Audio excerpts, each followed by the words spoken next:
Okay, sagutan na natin to. Anong formula naman sa geometric? A sub 1 is equal, A sub n is equals to A sub 1 times R raised to n minus 1. O, ito naman yung formula. Sir, maawa, nababaliw na ako. Oh, sixth term. Anong gagawin ko? A sub 6 is equal to, anong A sub 1 natin? 2 times R. Ano yung ratio? Di ba ang difference kanina minaminus mo lang? Ang ratio naman, i-divide mo lang. 6 divided by 2 is 3. Raised to n minus 1. Ano yung n natin dyan? O, sige. Ano yung n? Ano yung n? Ano yung n? Ano yung n? 6. 6 minus 1. Yan.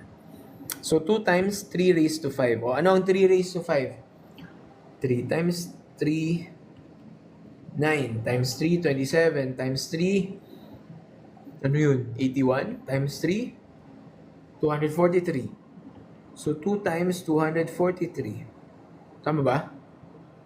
Ilan yan? 486. 486. Tama ba?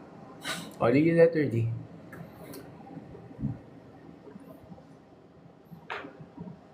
Okay.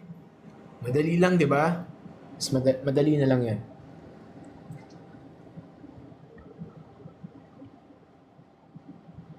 Bilis. Easy. Next. Oh. Geometric ulit.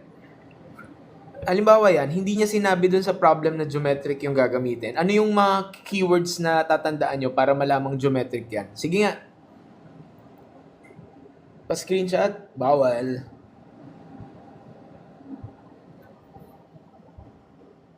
Oh, screenshot. Sabi niyo pag smile na. Okay. Ang tatandaan nyo, merong letter R. Okay? Yun yung magsisignify na geometric gagamitin ko dyan. Diba? Ano iiyak? Walang iyak. So, determine the value of A5. Ano yung formula ulit natin? A sub n is equal to A sub 1 times ratio to the n minus 1. Okay.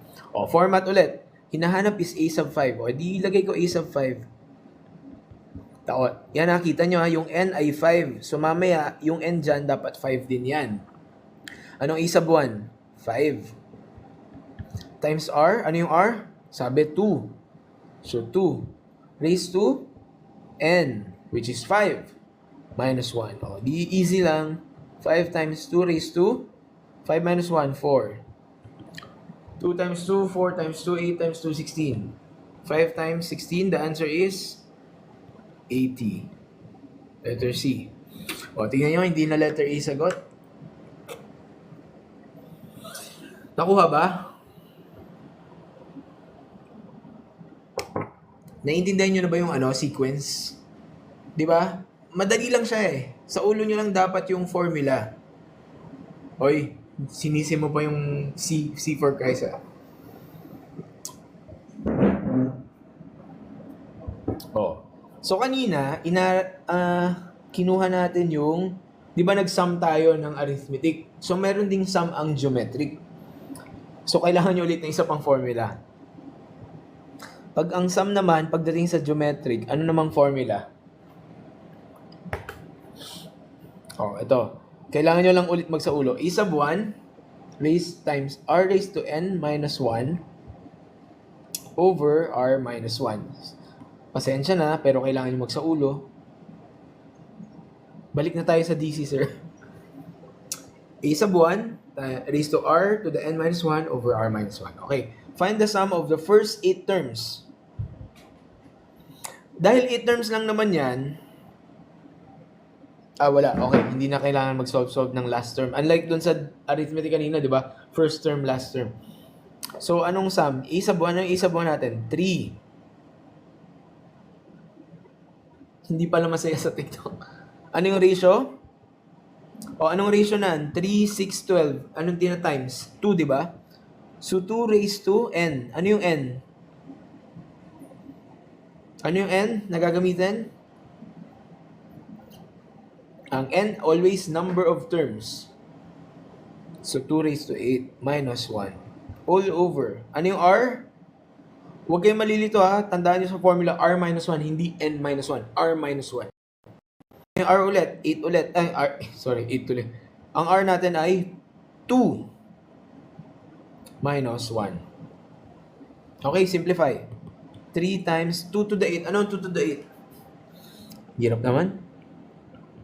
Dami. 1, 2, 3, 4, 5, 6, 7, 8. 2, 4, 6, 8. Yan. So, 4, 4, 4, 4, 16, 16. O, ano ang 16 times 16? Ano yun? 216. Di ba? Tama ba? 961. Mali. 256. Di ba? 16 times 16, 256. So, 256 minus 1. All over, 2 minus 1 is 1. So, meron akong 3 times 2, 5, 5. O, ano yun? 255 times 3, 15, 16, 7, 6, 5. Letter A.